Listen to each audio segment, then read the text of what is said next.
We have less than a week until the recall primary for governor, and a new poll is out tonight. It shows that the gap is widening among the Democratic candidates. Now, the same poll shows that Governor Scott Walker is vulnerable if he does make it to the general election.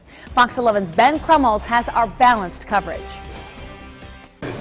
With an increase in his primary polling lead, the handshakes and hellos might be a little more comforting for Tom Barrett. Having traveled around the state now, whether people are liberals or conservatives, they're tired of all of this stuff. They are so tired of this. Throughout his campaign, Barrett has said Governor Scott Walker is his focus. A new Marquette Law School poll indicates Barrett's strategy might be a good idea. In a poll of registered voters, Barrett has a 17% lead over Democratic primary opponent Kathleen Falk. Doug LaFollette took 8% of the poll, with Kathleen Vinehout at 6%.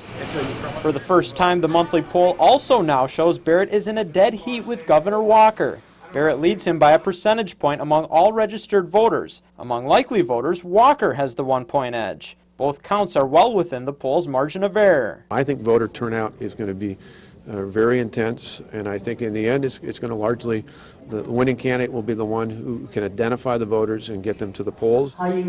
Despite trailing in the new poll, Falk's campaign is undeterred. In a statement, her communications director says the establishment, pundits, and politicians have counted Kathleen and this movement out from the beginning. But it's the people who will decide this race. Of the Democratic primary voters polled, 19% are still undecided.